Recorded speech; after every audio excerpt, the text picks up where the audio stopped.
Phillips, UK editor at Bisnow. Thanks for joining us for this session.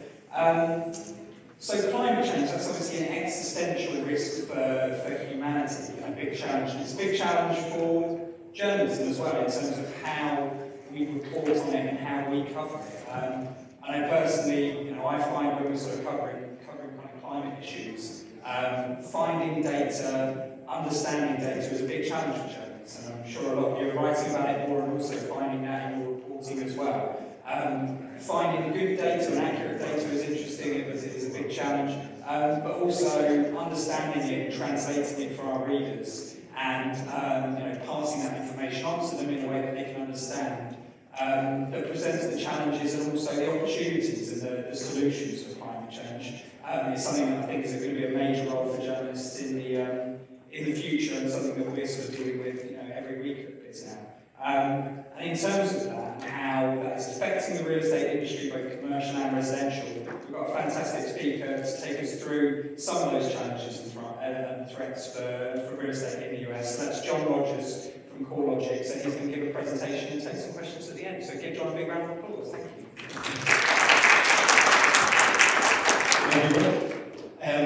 So my name is John Rogers. I run research and development for CoreLogic. So been there for about 10 years.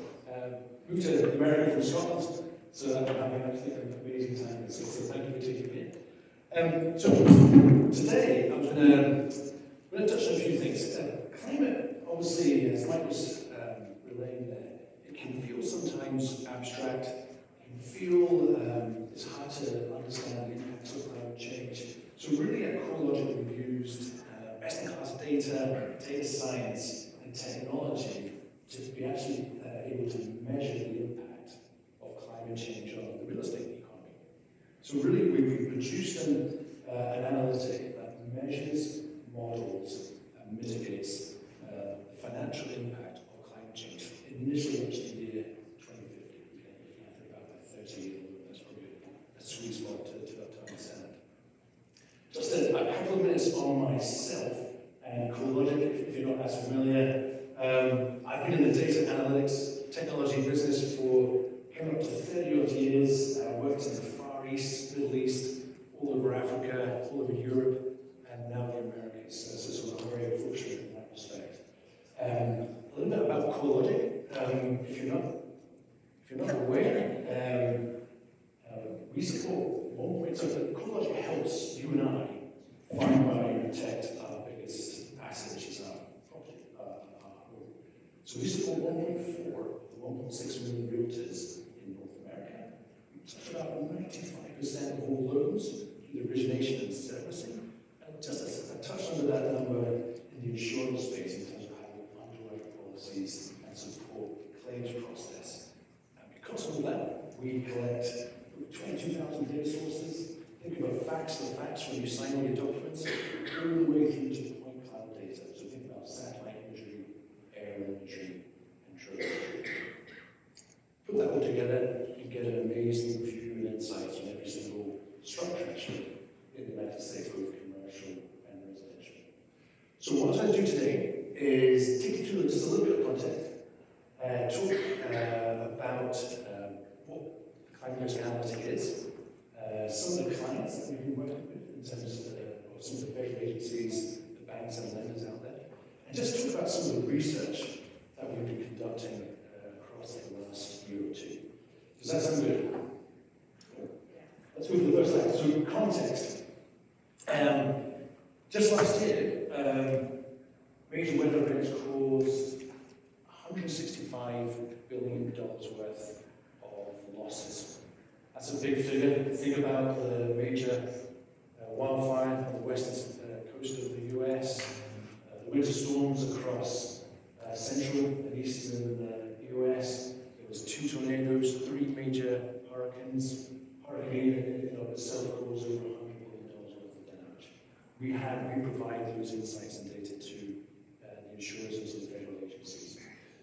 Again, just in terms of the asset size, so think of all the forces actually. The real estate economy in the US is worth $43.5 trillion, the biggest asset class in the world.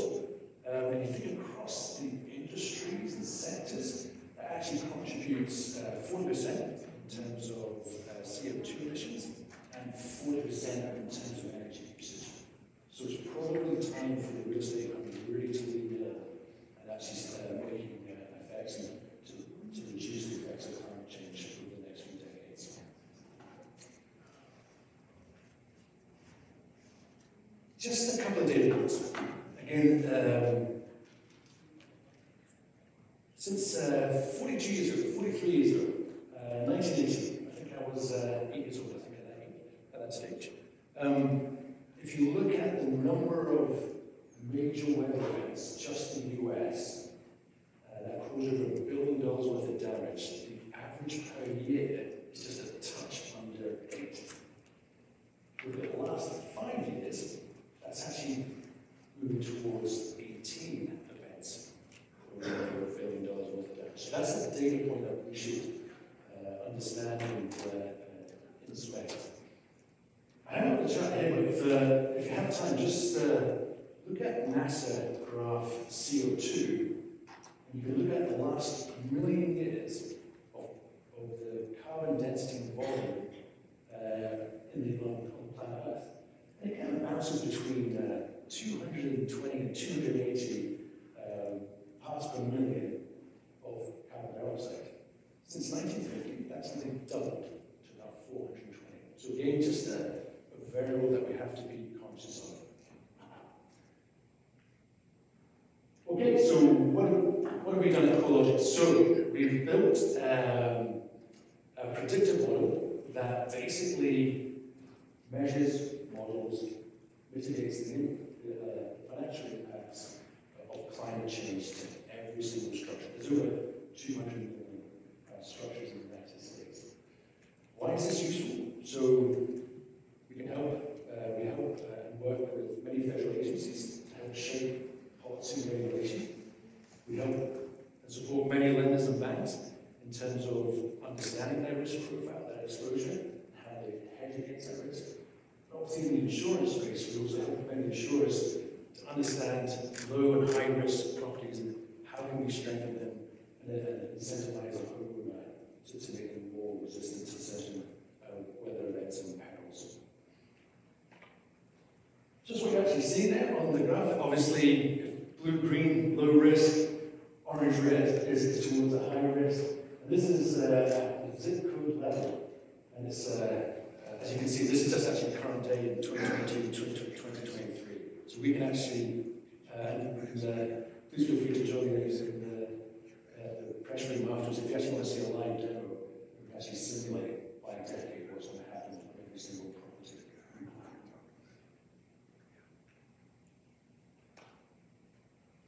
Just one slide on the actual data science. So there are 4 main ingredients. First of all the property insights that we have. If you remember, just at the start of the speech, I was talking about all the intersections that we have across real estate, mortgage, and insurance. So we have everything from air builds to roof age to first floor height, elevation of property, all those insights that we use to as part of this model. The second part, all the financials, so valuation, reconstruction costs. So we have all localized costs for every single area in the United States, down to the 2x4 and nail, labor force costs and so forth. All the perils, think of winter storms, hurricanes, storm surge. These models are used day to day by insurers, both to underwrite policies and to optimize the claims process. Indeed, we're the model of choice for the California State Fire Authority. We're also the model of choice for the Florida Hurricane State Authority, so that for them to manage risk for their community. Finally, we have something called the IPCC models. Those are greenhouse emission models from the United Nations. It stands for the Intergovernmental Panel on Climate Change. They basically have different levels of models in terms of that the Earth is reducing their carbon footprint to that the Earth is not reducing carbon footprint. We take those models and we do 2 pretty amazing things actually. One, we downscale, because they're actually at a granularity of 150 kilometer grids, 150 by 150 kilometers. 250 decibels, if you're not too familiar with kilometers. And we downscale that to less than 10 meters, so down to a property. We also, for each property, we simulate 300,000 scenarios of every peril against that property. What that gives you is a bell curve of average annual loss, probable maximum loss, which are financial metrics which insurers and lenders use to understand their risk profile and their exposure.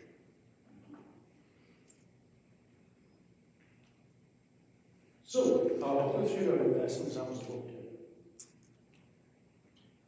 With the FRB, basically take this model, work with the top 6 US banks, think of Wells, Bank of America, Citi, Chase, Goldman Sachs, Morgan Stanley. Imagine that it's the year 2050, and they're simulating a major hurricane event against their book of business and understanding the risk exposure, so that they'll provide the credit risk ratings, likelihood of default, loss of default, and so forth, all those credit risk metrics to understand their risk profile. So that's not a major, that's across residential and commercial. So the results of those, we conclude that on July 31st, and the finals will be released soon after later in the year to understand. We'll start shipping policy and regulation out of that. Just thinking about policy, you're probably aware, we work with lots of banks and insurers. If you saw the SEC guidelines that were issued last March, so where any public company had to declare any financial materiality of over 1% due to climate change. It's a guideline. They were hoping to cement that at the end of April. That hasn't happened, so they're trying to make that regulation this year. What that means for every public company, so there's 3 items in there. It's a 52-page document. If you don't want to read it, I'll tell you a quick synopsis. 3 items. 1, you have to understand your risk exposure to your actual book of business. So if you're a lender, all the loans that you've put out on houses. Second part is your own footprint as a company, think of offices, warehouses. And the third item you have to think about is any third party that you use. So think about cloud infrastructure. I work with a distribution company. That's going to become part of every single SEC filing, and the SEC want to make that regulation this year. That will help in terms of companies taking it seriously to be net neutral.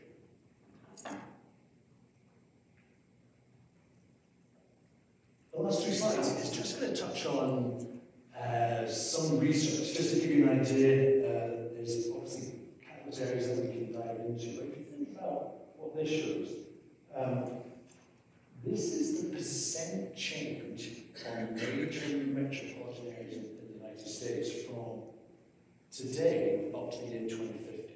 So it's looking at the percent change.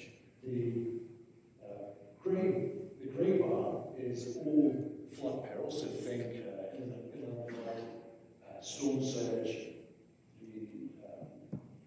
The yellow bar is something we call it non-flood weather, but basically that's all things like wildfire, hurricane wind, winter storms.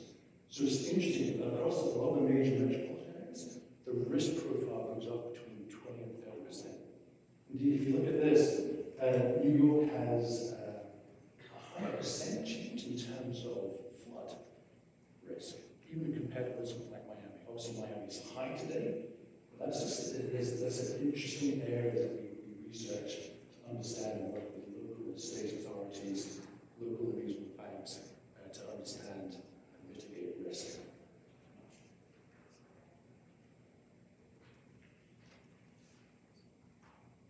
Some other areas that we're looking at.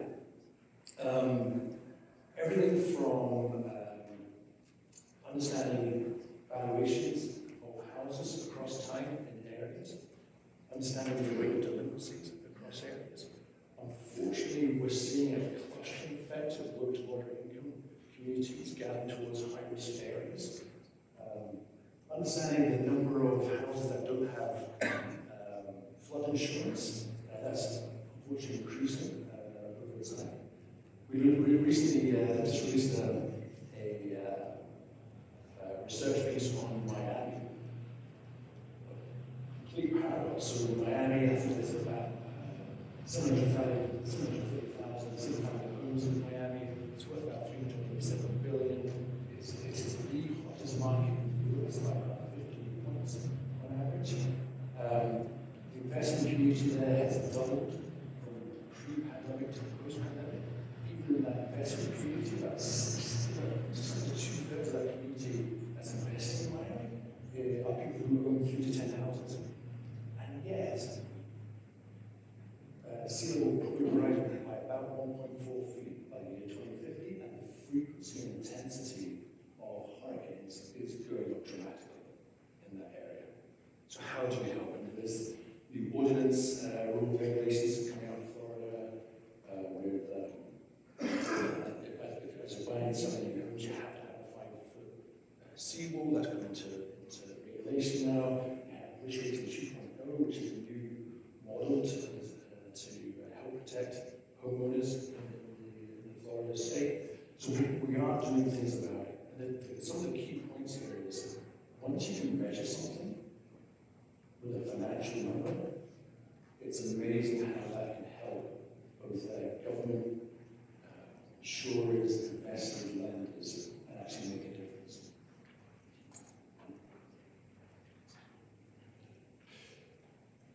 Last slide.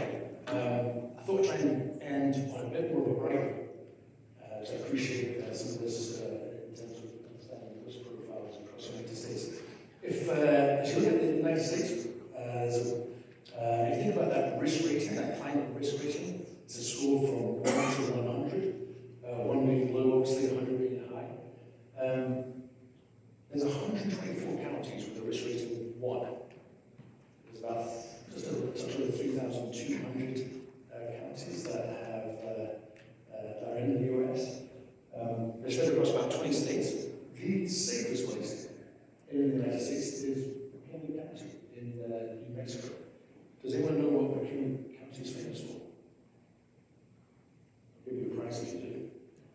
So, you know the famous Nat King Cole song, Route 66.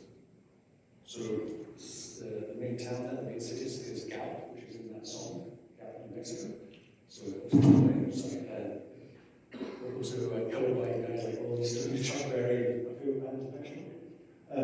But McKinney County is the safest place in the United States. Indeed, if you roll it forward into 2050, it is also the safest place, primarily because it's protected from floods, hurricane winds, and so forth. That was very much a whistle-stop tour of what we're doing in terms of climate risk. Again, just some of the key messages: we're able to measure, model, and mitigate the effects of climate risk to every single property in the United States. If you'd like to learn more, or if you'd like to see a live demo, so some of the visuals I showed you, you can play over time for every single house.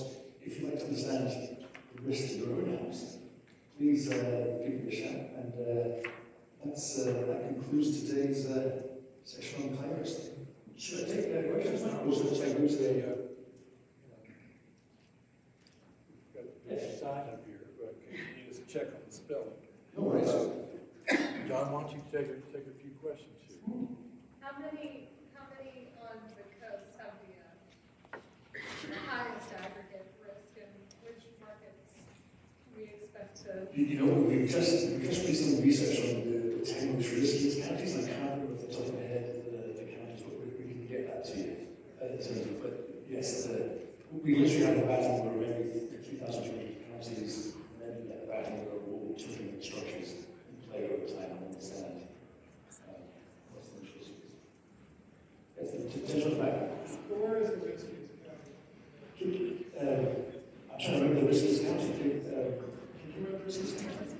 Yeah, well, I've got the research in my bag, actually. We just released it. If you come to the pressure, we'll touch it. Thank you so much. Yes? Oh, you touched on it in your presentation briefly, but I'm just curious. Obviously, if the data is clear where the risky areas are, like you said, there's any kind of more lower income, more marginalized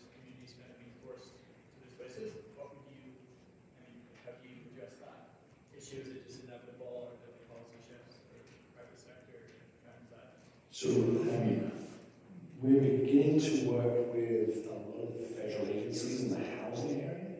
And it goes back to once you can measure and show the impact in that when negative equity will actually likely occur. Certainly with the things we will use. It just provides a really strong focus. And I can actually show you the demonstration. We actually overlay looked at moderate incomes by area so you understand the high interest. So work underway.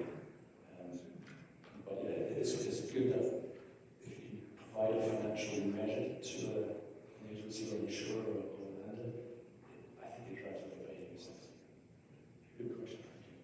There's a question on the decision of all states, I think California, I think State Department did it previously, but they're not being granular, I guess. It sounds like they're just leaving the entire states, and I wonder what your thoughts on that. Yeah, good question. Obviously, very worrisome because the homeowner loses out. I think if I had a magic wand and I was the insurance commissioner, I would understand the hotspots of all the risky properties across the entire state of California to then spread that risk. We can do that. So if I was the insurance commissioner for a day, that's what I would do. Yes. I think you said that Miami is one of the riskiest places, but also one of the hottest real estate markets. That's right. So, and I think we've seen this pattern in a lot of coastal communities. Consumers keep buying houses in places that are risky. So what's going on? Do people just not care? Does it seem so far away, like that this isn't really going to affect me? Or is it the situation where no one thinks a natural disaster is going to happen to them? So I think part of the answer to the question, people do have, they can't relate to climate change as easy as you have with a hurricane, obviously. We definitely need to do more to educate home buyers and home sellers in terms of the risk profile. So things are underway, but I agree with you entirely that there's, it seems abstract, it seems too far away to care about. I think that's probably a false way to think about it in terms of the economy. If you think about, I'll give you a really good example. So Balboa Island, beautiful island, just off the coast of Newport in Orange County. Gorgeous set of houses. The high tide is already above the sea level there is no house there. They're pumping in 12 million to put in automated pumping systems to pull the water away when it does flood. They would put another 9 inches on the seawall. But really what they need to do, if they want to save those houses, is pump about 250 billion push it out a lot to save. Because it's going to look like Venice. 250 billion what? $250 billion to raise the island. It's a high likelihood that it will look like Venice.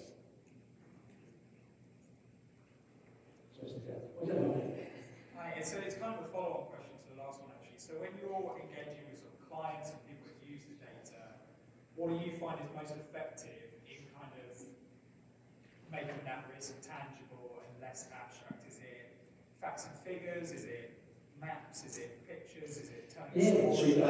How can we as journalists get people to get these things? Very good question. To be really honest, I run an R&D center. We have a massive, it's a facility like out of the movie Minority Report. And we bring in federal agencies, run workshops, and show the entire economy of the United States and what happens to each and every single house. That is a very powerful instrument to promote change. It just once someone can measure something, it's amazing what happens with roofs. Especially, and remember, we've been providing reconstruction costs, average annual losses to the insurance industry for decades. So when you see things about reports about hurricane, a lot of those figures are coming from us because you have to understand the reconstruction costs literally to every 2x4, every nail of every single house.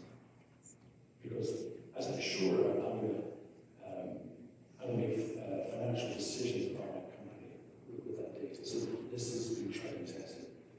What we have here with climate risk analytics is a predictive model now looking into the year, where its foundation is very strong, and it's using absolutely state-of-the-art technology and modeling techniques.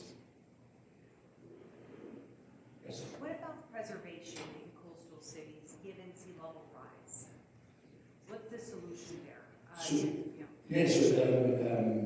I can use example Miami. If you wish to sell your house now, you have to have a 5-foot wall in some of the southern areas of Florida. And that's to protect that house. You have the risk rating 2.0, which is part of the National Flood Insurance Program. So you know how you have to get insurance if you're in a 100-year flood zone. This was like the new suit-up version. Better granularity, better understanding. We helped FEMA build it. Essentially, a lot of it did raise some insurance policies in Florida, but just to give you one particular, 88% either had a decrease or up to $10 a month, which I know the real one wants to pay more on insurance, but that seems a reasonable increase that has to be increased to protect what is the biggest asset, often not the actual home. So there are a lot of regulations and policies being put in place to protect ownership in the coastal areas. Yes, sir. State Farm just pulled out of California. Yes. There's limited insurance all over the country now because of climate disaster, but in California mainly due to limited fire insurance. So, at what point do people just pull out of these wildfire out of the buoys, the wildland interface, or do people just keep paying higher premiums, or where is this going? Yeah, good questions. I think just similar to the question before, obviously that's not good to not provide homeowners choice and insurance premiums, insurance policies. Again, if we could become a commissioner for a day, I would literally look at every single portfolio in California, understand the hotspots, in terms of where the high-risk area, and spread the risk. There would be some, if you think about what they did with risk rating 2.0, which is the new flood insurance program, that provided better accuracy, and again, it didn't increase all insurance premiums, only to the very, very, very high risk areas. And even then, there was a cap year on year. But again, 80% either had a decrease or more to $10 more in insurance premiums with flood. We should do something similar with wildfire. We should do something similar with a lot of the perils across the United States and the areas that it affects. And we have the information to data now to actually cause these changes. Yes. How big of a consideration is climate risk in a business's site selection decision? Like, are companies actually choosing one city over another because of this, or are the benefits of like population density and available infrastructure enough to sort of out? I can't mention the client, but yes, it is in terms of now it is a lens they look at. You know what I'm saying? If you think about like warehouses, they typically are there for a good few decades. You now understand it. You now have to understand your risk profile. With the SEC guidelines about to come as well, you're about to have to declare on your P&L. So it's a very, very personal question. Yes. And now obviously you also understand all their current warehouses and where the high risk areas at the time. So yes. Yes, sir. What's the newest or kind of latest trend you've seen in terms of climate mitigation innovations from a property standpoint? Is there anything that's really gaining traction recently in terms of physical mitigations? Yeah, so I mean, there's a lot of innovation in terms of material types. So hardened to wildfire, hardened to some types of what material we use in high-risk flood areas. So there's a lot of innovation